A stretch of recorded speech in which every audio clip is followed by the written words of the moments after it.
আসসালামু আলাইকুম, সবাই কেমন আছেন? আশা করি ভালো আছেন। ইনশাআল্লাহ আমি ভালো আছি। আজকে আপনাদের মাঝে কোনো কাজ নিয়ে উপস্থিত হয়নি। আজকে আইসি রিবোলিং নিয়ে কিছু কথা বলবো। ইনশাআল্লাহ আশা করি সবার ভালো লাগবে। ভিডিওটা সবাই ফুল দেখবেন, স্কিপ করে দেখবেন না যারা টেকনিশিয়ান ভাই আছেন।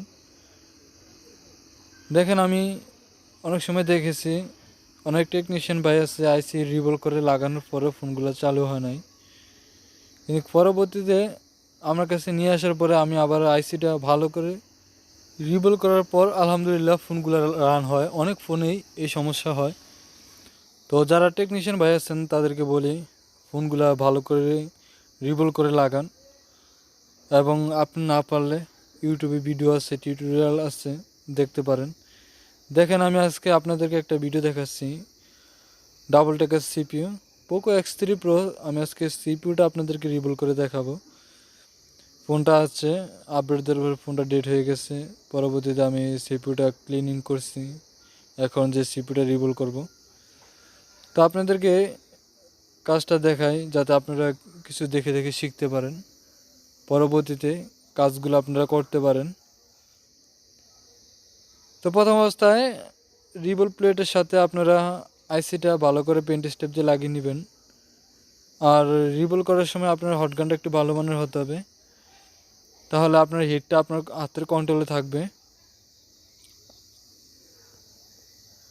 তো আর যেই পেস্ট দিয়ে রিবোল করবেন, পেস্টটা আপনি একটু শুকিয়ে নেবেন। তেলতে থাকলে ওটা একটা ন্যাকড়াতে বা টিস্যুতে, আর হাত দিয়ে কোমলভাবে আস্তে আস্তে পুরোটা আইসির ভিতরে দিবেন।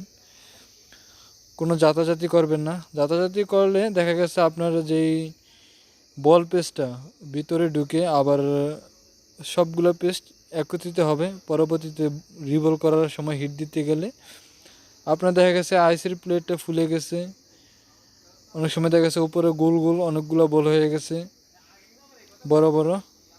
পরবর্তীতে আবার আইসিটা ক্লিনিং করতে হবে, আবার ডাইসটা যে আইসির বল প্লেটটা আবার পরিষ্কার করতে হবে। তো দেখেন, এখানে আপনি হিট দেওয়ার সময় যেমন আমি মেকানিকের পেস্টটা ইউজ করি 183°C। আইসিটা বল করার সময় আমি হিটটা রাখি আপনার সর্বোচ্চ 222, 223, আর বাতাসটা রাখি জিরোতে। এক কোণা থেকে হিটটা আস্তে আস্তে দিই। আর টুইজারটা অনেকজন আছে অনেক জাতা দিয়ে ধরেন না, এটা আলতোভাবে জাতা দিবেন। এখানে কিন্তু আমার রিবোল শেষ, কিন্তু না, এখানে রিবোল শেষ না। একটা ধারালো ব্লেড দিয়ে আপনি প্রত্যেকটা বল কেটে নেবেন, কেটে আবার পেস্ট লাগাবেন, আবার লাগিয়ে আবার বল করবেন, আবার পেস্ট লাগাবেন, আবার বল করবেন। যতবার আপনার মনে হবে যে আপনার প্রত্যেকটা বল একুরেট হয়েছে, প্রত্যেকটা বল এক মাপের হয়েছে, তখন আপনি মনে করবেন যে আপনার আইসিটা রিবোলিং করা শেষ। দেখেন আমি কয়বার বলগুলো কাটি, কয়বার লাগাই, কারণ এভাবে আপনারা ট্রাই করলে 100% আপনারাও পারবেন। যারা আমার চ্যানেলে নতুন আছেন তারা আমার চ্যানেলটি সাবস্ক্রাইব করে দিবেন এবং পাশে থাকা বেল আইকনে ক্লিক করে দিবেন। আর ভিডিওটি ভালো লাগলে বেশি বেশি লাইক করবেন, কমেন্ট করবেন। তো ভিডিওটি দেখতে থাকেন।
দেখেন আমার সবগুলো বল এক মাপের হয়েছে। তো আমি একটু পেস্ট দিয়ে নিই যাতে বলগুলো প্রত্যেকটা বল গোলাকার হয়ে যায়, যাতে এক মাপের হয়ে যায় আর ডাইস থেকে আলাদা হয়ে যায়। তো আমি একটু হিট দিয়ে নিচ্ছি, কারণ আঁকা বাঁকা বলগুলো সোজা হয়ে যাবে পেস্ট দিলে। অনেক সময় দেখা গেছে আপনার ডাইস থেকে আইসিগুলো উঠানো যায় না, বলগুলো আটকে থাকে বড় ছোটো বলগুলোর কারণে। তো আমার এই ভিডিওটা দেখলে ইনশাল্লাহ আপনারা আমার মতো কাজ করলে আপনারা প্রত্যেকটা কাজে সাকসেস হবেন এবং প্রত্যেকটা আইসি রিভল করতে পারবেন ইনশাল্লাহ। দেখেন আমি এখন পিছন দিয়ে বেন্ট স্টেপটা খুলবো। খোলার আগে একটু থিনার দিয়ে নেবেন, কারণ পেস্টের যে একটা লাড়া থাকে লাড়াটা চলে যাবে।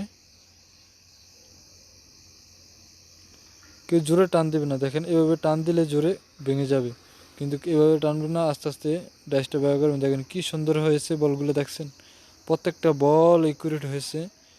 তো আজকের ভিডিওটা এই পর্যন্ত। সবাই ভালো থাকবেন, সুস্থ থাকবেন। আল্লাহ হাফেজ।